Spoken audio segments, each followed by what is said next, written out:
আল্লাহ আমার রব, এই রবি আমার সব। দামে দামে তুন মনে তারি অনুভব। তোমার দুনিয়াতে আমি যেদিকে তাকাই, অথই নিয়ামতে ডুবে আছি সবাই। পাক পাখালির গানে শুনি তসবিহ কালো রব, তসবিহ কালো রব। আল্লাহ আমার রব, এই রবি আমার সব। আসসালামু আলাইকুম, আলহামদুলিল্লাহ, আসসালাতু ওয়াসসালামু আলা রাসূলিল্লাহ। প্রিয় দর্শক, আপনারা যারা দেশে আছেন প্রবাসে, সবাইকে জানাই অনেক অনেক প্রীতি ও শুভেচ্ছা। শুরু হলো এনটিভি আয়োজিত এবং লাভ হলো নিবেদিত অনুষ্ঠান আপনার জিজ্ঞাসা। আপনাদের সাথে আছি আমি জয়নুল আবেদিন আজাদ, আর আপনাদের মনে জাগা প্রশ্নের জিজ্ঞাসার জবাব দিচ্ছেন বিশিষ্ট আলেম ডক্টর মোহাম্মদ সাইফুল্লাহ। আসসালামু আলাইকুম ওয়া রাহমাতুল্লাহি ওয়া বারাকাতুহু।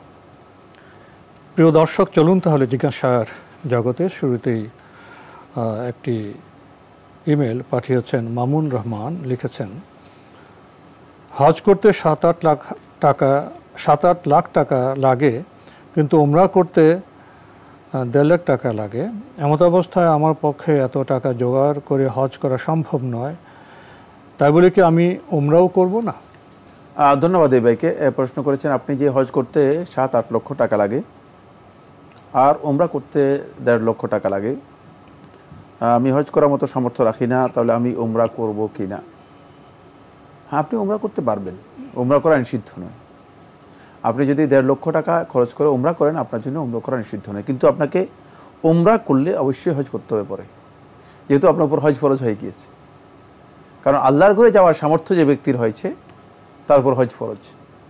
এখন তিনি কিভাবে গেলেন সেটা আমাদের বিষয় নয়। এই কারণেই তাড়াহুড়ো করে উমরা করার চেয়ে আপনি হজের জন্য অপেক্ষা করেন। শর্ত নয় যে আপনি উমরা করতে হবে, কারণ উমরা আপনার উপর ফরজ হয় নাই। উমরা আপনার উপর ফরজ হয় নাই, ওয়াজিব হয় নাই।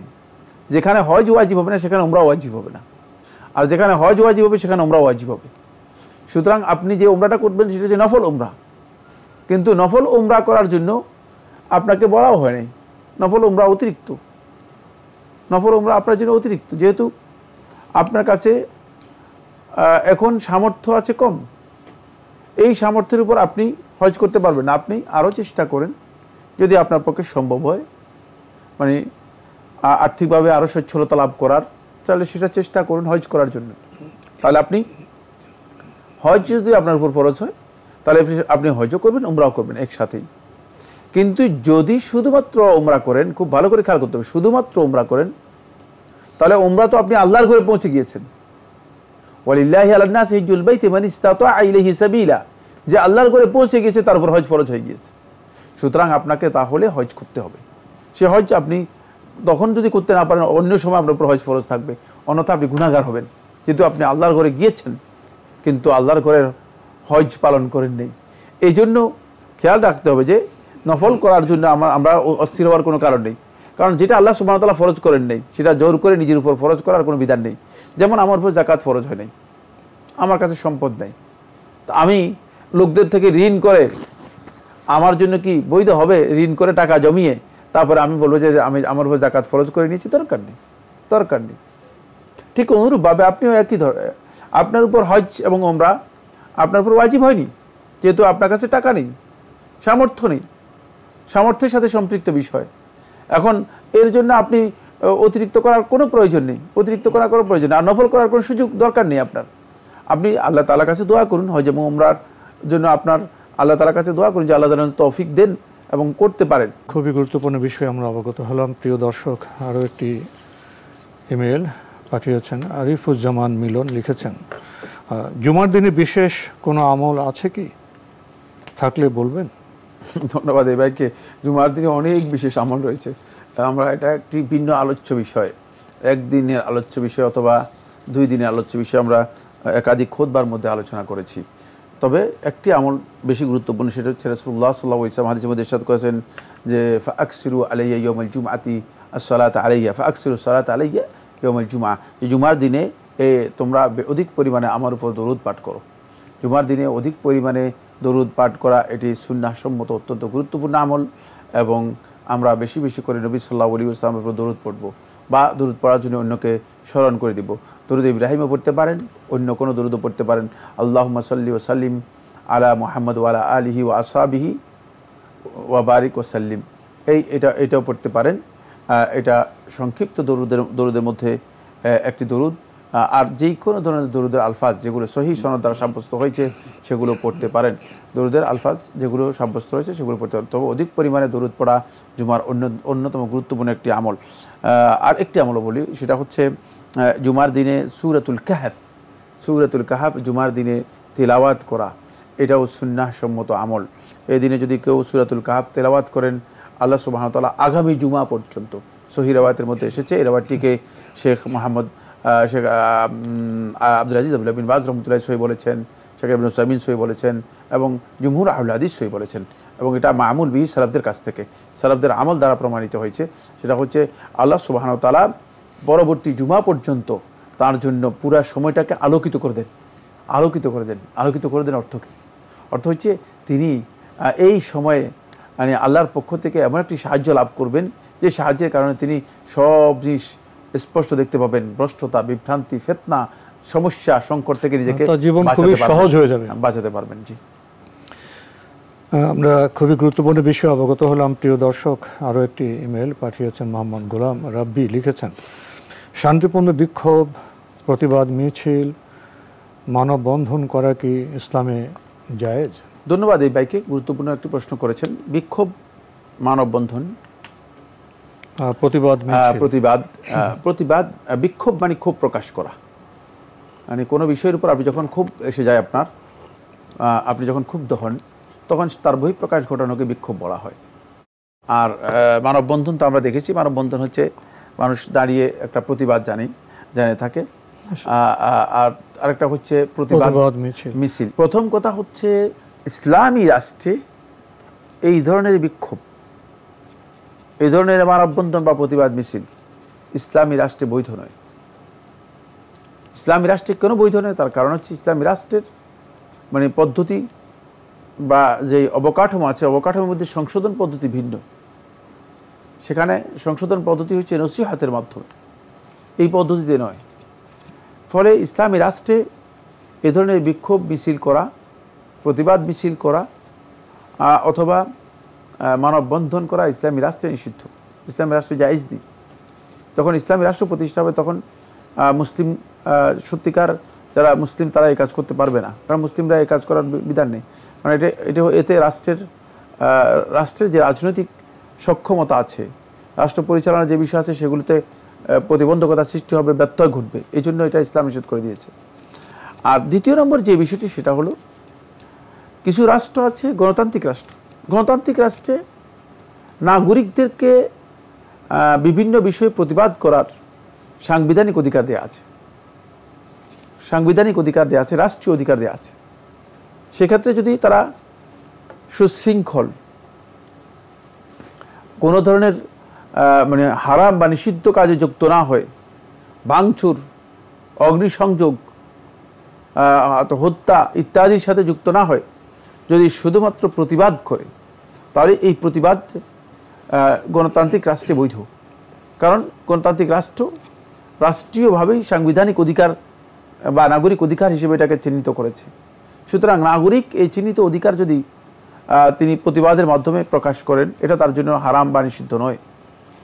তার কারণ হচ্ছে এই যে বিষয়গুলো, এগুলো সরাসরি নুসুস দলিলের দ্বারা সাব্যস্ত হয়নি, এগুলো সরাসরি সুস্পষ্ট নস দিয়ে হারাম করা হয়নি, এগুলো বেশিরভাগই মাসলাহাতের সাথে জড়িত। মাসলাহাত আমরা জানি, মাসলাহাত হচ্ছে মানে রাষ্ট্রের যে স্বার্থ এবং কল্যাণ, রাষ্ট্রের সংশ্লিষ্ট স্বার্থের সাথে জড়িত। এখন যেখানে রাষ্ট্রের স্বার্থ আর জনগণের স্বার্থের সাথে একটা কন্ট্রাডিকশন তৈরি হবে, কনফ্লিক্ট করবে, সেখানে জনগণের স্বার্থ যদি প্রতিবাদের মধ্যে হয়, বিক্ষোভ প্রকাশের মাধ্যমে হয় অথবা মানববন্ধনের মাধ্যমে হয়, আর সেটা যদি গণতান্ত্রিক রাষ্ট্রে অনুমোদিত হয়, তাহলে জনগণ তাদের এই স্বার্থে যদি তারা প্রতিবাদ করে, এটা তাদের জন্য বৈধ। সেখানে জনগণের যেহেতু স্বার্থ গুরুত্বপূর্ণ বিষয়, আর গণতান্ত্রিক রাষ্ট্রে মূলত জনগণের বিষয়টাকে অগ্রাধিকার দেওয়া হয়। কারণ গণতন্ত্রের মূল পরিভাষা হচ্ছে আশ-শা'বুল লিশ-শা'ব, for the people by the people, মানুষের জন্য মানুষের বিধান, মানুষের বিধান প্রযোজ্য হবে। সুতরাং এই কারণেই গণতান্ত্রিক রাষ্ট্রে যদি কেউ মানে এই বিষয়গুলো করেন তাহলে এটা হারাম বা নিষিদ্ধ শরিয়ার দৃষ্টিতে হবে না। কিন্তু গণতান্ত্রিক রাষ্ট্র ছাড়া ইসলামী রাষ্ট্রে এই বিষয়গুলো নিষিদ্ধ এই জন্য, কারণ ইসলামী রাষ্ট্রে আনুগত্যের ব্যাপারে ইসলাম কঠোর নির্দেশনা দিয়েছে। ইমাম বা রাষ্ট্রের প্রধান যিনি হবেন তার আনুগত্যের বিষয়টি ইসলামে অত্যন্ত গুরুত্বপূর্ণ। ফলে যদি কোনো কারণে তার কাছ থেকে কোনো মিস্টেক হয়, কোনো অন্যায় অবিচার জুলম পাওয়া যায়, তাহলে এর সংশোধন পদ্ধতি আছে, সেই পদ্ধতি অনুসরণ করে সংশোধন করতে হবে, বিক্ষোভের মাধ্যমে নয়। প্রিয় দর্শক, আমরা যে প্রশ্নটি পেয়েছিলাম, শান্তিপূর্ণ বিক্ষোভ, প্রতিবাদ মিছিল, মানববন্ধন, এগুলো ইসলামে জায়েজ আছে কি না? প্রসঙ্গত সাইফুল্লাহ ভাই এ বিষয়ে কথা বলেছেন, বর্তমান যে গণতান্ত্রিক সমাজ সেখানকার অবস্থা এবং ইসলামী সমাজের অবস্থা কি, এ বিষয়ে মৌলিক কিছু কথা বলেছেন। বর্তমান যে সেকুলার সভ্যতা, এই সভ্যতায় আমরা এতটা নিমগ্ন হয়ে গেছি, ইসলামের রাষ্ট্র দর্শন, ব্যবস্থাপনা পদ্ধতি, সেগুলো আমাদের কাছে অনেক সময় খুব নতুন নতুন মনে হয়, অপরিচিত। আসলে একটা জিনিস খেয়াল করেছেন, বর্তমান সভ্যতায় আমাদের রাজনীতিতে এবং এটা আমাদের সামাজিক এবং পারিবারিক জীবনে চলে এসছে, ক্ষোভ, বিক্ষোভ, ব্লেম, কিন্তু কারেকশনের কথা শোনা যায় না। কারেকশন না হলে কি ক্ষোভের কারণ দূর হবে? কারেকশন না হলে কি বঞ্চনার কারণ দূর হবে? ইসলামী সমাজে, ইসলামী দর্শনের চেতনায় ব্লেমের কথা বলা হয় না, হিংসা বিদ্বেষের কথা বলা হয় না, কারেকশনের কথা বলা হয়। এটাই পার্থক্য। কিন্তু আমরা বোধহয় সেটা সেভাবে বুঝতে পারছি না।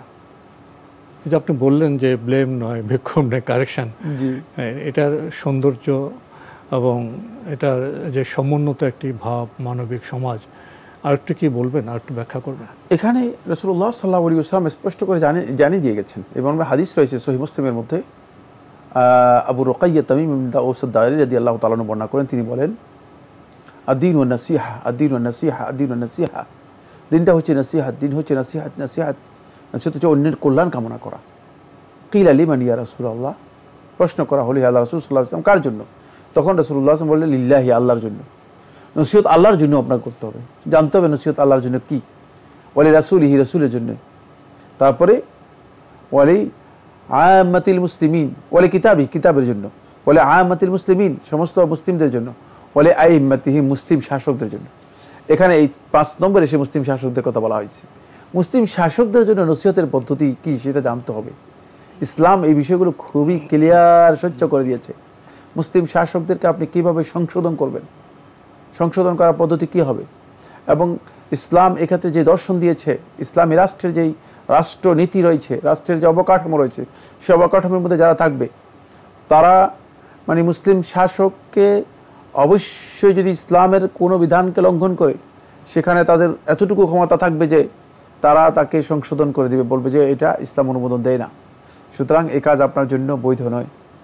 এই সেখানে একদল লোক থাকবে যারা কারেকশন করে দিবে, একদল লোক থাকবে আহলুল হাল্ল ওয়াল আকদ, যারা মানে কোনো বিষয়ে সমস্যা সমাধান, সংকট এবং সংকটের মানে ব্যবস্থাপনা, এগুলো দায়িত্ব গ্রহণ করবে। এরাই হচ্ছে মূলত সকল বিষয় নিয়ন্ত্রণ করবে। যিনি রাষ্ট্রপ্রধান ইমাম হবেন রাষ্ট্রের, তিনি তাদের নির্দেশ অনুযায়ী পরিচালিত হবেন, তিনি ব্যক্তিগত খাহেশ অনুযায়ী পরিচালিত হবেন না। তাকে সংশোধন করে দেওয়া হবে, বলা হবে যে এই কাজটি এভাবে ইসলাম অনুমোদন দেয়, ফলে তিনি স্বৈরাচারী হতে পারবেন না, এভাবে ইসলাম অনুমোদন দেয় না, তিনি সেটাই করবেন। আর যদি তিনি অতিরিক্ত করেন, জুলুম করেন, তাহলে তাকে সংশোধন করার পরে যদি সংশোধন না হয়, তাহলে আহলুল হাল ওয়াল আকদ তার কাছ থেকে তার বিষয়গুলোকে সমাধান করার জন্য তারা ইসলাম যে পদ্ধতি দিয়েছে সেই পদ্ধতিতে তাকে সংশোধন করার জন্য মানে চেষ্টা চালিয়ে যাবে। কিন্তু রাস্তায় এসে মিছিল করলেন অথবা রাস্তা বন্ধ করে দিলেন, ভাঙচুর করলেন, অবরোধ করলেন, জনদুর্ভোগের সৃষ্টি হলো, কাদের ক্ষতি করলেন? এই যে মানে গণতান্ত্রিক দেশের যে পদ্ধতি, এতে ক্ষতি কার হচ্ছে? কিন্তু কারেকশন হয় না, ব্লেম হয়। জি, কারেকশন তো হচ্ছেই না, ক্ষতি কার হচ্ছে? ক্ষতিটা কার হচ্ছে?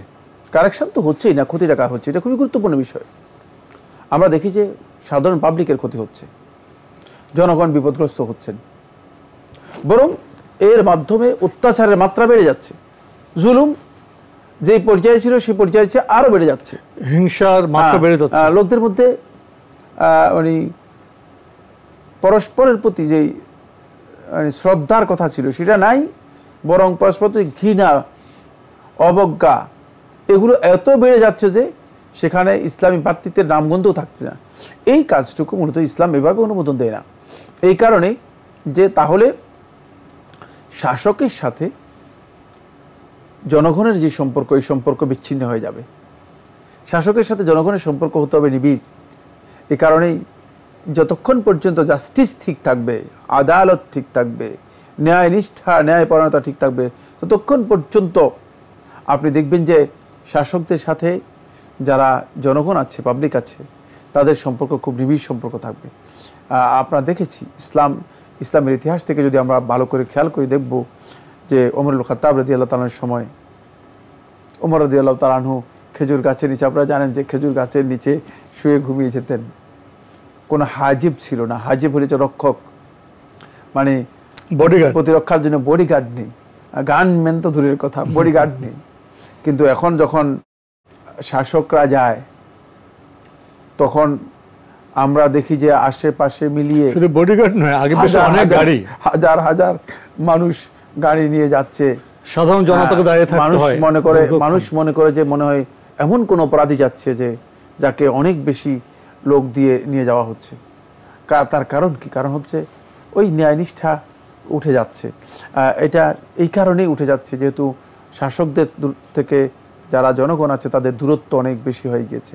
এই দূরত্ব যত কমাতে পারবে, এই দূরত্ব যত স্বাভাবিক করতে পারবে, ততই আমরা দেখব যে সত্যিকার অর্থে ইসলামী রাষ্ট্রের যে দর্শন রয়েছে সেটা মানুষ নিজেদের জীবনে প্রতিফলিত করতে পারবে এবং সেখান থেকে যে রেজাল্ট পাওয়া দরকার, যেই ফলাফল পাওয়া দরকার, সেই ফলাফল আমরা মূলত অর্জন করতে পারবো। কিন্তু শুধু ব্লেম ইত্যাদি যদি কেউ করে থাকে তাহলে এতে রাষ্ট্রের কল্যাণ হয় না, জনগণ উপকৃত হয় না, বরং জনগণ ক্ষতিগ্রস্ত হয়। এটা দুনিয়ার বাস্তবতা থেকে আমরা অনেক উদাহরণ আমরা নিজের সবাই জানিও নিতেও পারবো। নতুন প্রশ্নে যাচ্ছে, প্রিয় দর্শক পাঠিয়েছেন মীর মঈন আশরাফ জাভেদ, লিখেছেন মসজিদে প্রবেশ করে এরপরে সময় থাকলে তাহিয়াতুল ওযু 2 রাকাত নামাজ পড়ব, নাকি দাখলুল মসজিদ 2 রাকাত নামাজ পড়ব? আর সময় কম থাকলে কোন নামাজটা পড়া উচিত? না, মসজিদে প্রবেশ করলে আপনি তাহিয়াতুল মসজিদ 2 রাকাত নামাজ পড়বেন, এটাই যথেষ্ট। আর উযু করে যদি পড়েন তাহলে তাহিয়াতুল ওযু সহ নিয়ত করতে পারবেন। তবে মসজিদে প্রবেশ করলে তাহিয়াতুল মসজিদ পড়া হচ্ছে সুন্নাহ। তাহলে দুইটা সালাতে নিয়ত একসাথে করে ফেলবেন। হ্যাঁ, সেটা যদি উযু করে আসলে সাথে উযু করে বাসায় থেকে উযু করে মসজিদে এসে তাহিয়াতুল ওযু পড়ার কোনো দরকার নেই। তাহিয়াতুল ওযু পড়তে হয়, উযু জানতে হবে তাহিয়াতুল ওযু কি জিনিস। তাহিয়াতুল ওযু হচ্ছে উযুর পর যেই সালাত আদায় করবেন সেটা আপনি উযু করবেন বাসায়, তারপরে বাসায় তাহিয়াতুল ওযু পড়বেন। আর মসজিদে যখন প্রবেশ করবেন তখন তাহিয়াতুল মসজিদ পড়বেন। মসজিদে তাহিয়াতুল ওযু নয়, মসজিদে তাহিয়াতুল মসজিদ। জি, দুইটার গুরুত্ব দুই রকম, দুটা ভিন্ন জিনিস, সম্পূর্ণ ভিন্ন বিষয়, ভিন্ন স্বভাবও ভিন্ন, হুকুমও ভিন্ন, কাজটাও ভিন্ন। ওটা হচ্ছে মুস্তাহাব বা সুন্নাহ, আর এটা হচ্ছে সুন্নত মুআক্কাদা। এটা যদি না পড়ে গুনাহগার হবে, আর ওটা যদি কেউ না পড়ে গুনাহগার হবে না। তাহিয়াতুল মসজিদ এটাই গুরুত্বপূর্ণ। তাহিয়াতুল মসজিদ হচ্ছে না পড়লে গুনাহগার হবে। জি, আমরা খুবই গুরুত্বপূর্ণ বিষয় অবগত হলাম, প্রিয় দর্শক। আরও একটি ইমেল পাঠিয়েছেন নুরুল ইসলাম, লিখেছেন মানুষ স্বাধীন হয় কখন, মরে যাওয়ার পর নাকি জন্মগ্রহণের পর? প্রশ্নের ভাব আমি বুঝতে পারি না। আপনি ভাবজগতের ভাববাদ থেকে প্রশ্নটি করেছেন। স্বাধীনতার তো এখন আমরা বর্তমানে নানা রূপ দেখতেছি। উনি বলছেন যে একটু ওনার ভাবজগৎ থেকে ভাবছেন, আচ্ছা কখন আমি স্বাধীন হই? মরে যাওয়ার পর তো বলে আমি একজনের স্বাধীন, দুনিয়ার যে শৃঙ্খলা এতে আমি স্বাধীন হয়ে গেলাম। আরেকটা জন্মগ্রহণের পর, মানে জন্মগ্রহণের আগে তো আমি বন্দী ছিলাম মাতৃগর্ভে, আমি জন্মগ্রহণের পরে স্বাধীন হয়ে গেলাম, ইচ্ছে মতো আমি ধীরে ধীরে ছুটতে পারছি, দৌড়তে পারছি। এটা ভাববাদের প্রশ্ন, ভাববাদের প্রশ্ন। জি, এই জন্য আমি ভাববাদের প্রশ্ন উত্তর দেওয়ার মতো আমার আসলে আমি ভাবুক করি, আমি জ্ঞানও নেই আমার। মোদ্দা কথা যেটা, স্বাধীন শব্দটা মানুষের জন্য ব্যবহার করা হয় কখন সেটা জানতে হবে। ইসলাম কখন ব্যবহার করে? মানুষ তো বান্দা। হ্যাঁ, ইসলাম মানুষের জন্য স্বাধীন শব্দটা ব্যবহার করে থাকে শুধুমাত্র যখন মানুষ দাস থেকে মুক্ত হয়, তখন স্বাধীন হয়। আর এছাড়া মানুষ সারা জীবনই আল্লাহর বান্দা থাকবে, মৃত্যুর পরেও আল্লাহর বান্দা, এমনকি জান্নাতে যাওয়া পর্যন্ত আল্লাহর বান্দা। জান্নাতে প্রবেশ করার পরেই মানুষ আল্লাহ তাআলার পক্ষ থেকে পরিপূর্ণ সন্তুষ্টি পেয়ে যাবে। বান্দিগিটা ক্লোজ, মানে বান্দার যে দায়িত্বগুলো ছিল, এগুলো ক্লোজ, দায়িত্বমুক্ত হবে, দায়িত্বমুক্ত ফলাফল ভোগ করবে, সেখানে শুধু রেজাল্ট পাবে। এছাড়া আর স্বাধীনতা নেই, সবসময় মানুষ আল্লাহর বান্দা থাকবে, কারণ এদেরকে সৃষ্টি করা হয়েছে গোলামের জন্য, বান্দা হওয়ার জন্য। জি, তো আজকে আমাদের এখানেই শেষ করতে হচ্ছে। আপনাকে অনেক ধন্যবাদ। আপনাকে অনেক ধন্যবাদ। প্রিয় দর্শক, আমরা দেখছিলাম এনটিভি আয়োজিত এবং লাভ হ্যালো নিবেদিত অনুষ্ঠান আপনার জিজ্ঞাসা। আমাদের অনুষ্ঠান আপনারা এনটিভি অনলাইনেও দেখতে পারবেন। ভিজিট করুন www.ntvbd.com, এছাড়া ইউটিউবে এবং আমাদের ভেরিফাইড ফেসবুক পেজে অনুষ্ঠান দেখতে পারবেন। শেষে আমরা ব্যক্তির দর্শন চিন্তার ভাবাবেগের একটি প্রশ্ন পেয়েছি। আমরা জানলাম মানুষ গোলামি থেকে স্বাধীন হতে পারে, আর আসলে মানুষ তো বান্দা, সে স্বাধীন কিভাবে হবে? পরকালে যদি ভালো আমল করে যেতে পারে, আল্লাহ যদি খুশি হন, তাহলে সেখানে বান্দেগের যে দায়িত্ব ছিল সেই দায়িত্ব থেকে মুক্ত। পরকালের ফলস্বরূপ সেখানে আনন্দ ভোগ, সেটা হলো আরেকটি বাস্তবতা। চিঠি লিখুন, প্রশ্ন পাঠান আমাদের ঠিকানায়। পরিচালক আপনার জিজ্ঞাসা, এনটিভি, বিএসসিসি ভবন, ৭ম তলা, ১০২ কাজী নজরুল ইসলাম অ্যাভিনিউ, কারওয়ান বাজার, ঢাকা ১২১৫। ইমেল অ্যাড্রেস আপনার জিজ্ঞাসা @ntvbd.com। মহান আল্লাহ আমাদের সবাইকে নিরাপদে রাখুন, রাখুন শান্তিতে। আসসালামু আলাইকুম। আল্লাহ আমার রব, এই রবি আমার সব, দামে দামে তন মনে তারি অনুভব। তোমার দুনিয়াতে আমি যেদিকে তাকাই, অথই নিয়ামতে ডুবে আছি সবাই। পাক পাখালির গানে শুনি তসবিহ কলরব, তসবিহ কলরব। আল্লাহ আমার রব, এই রবি আমার সব।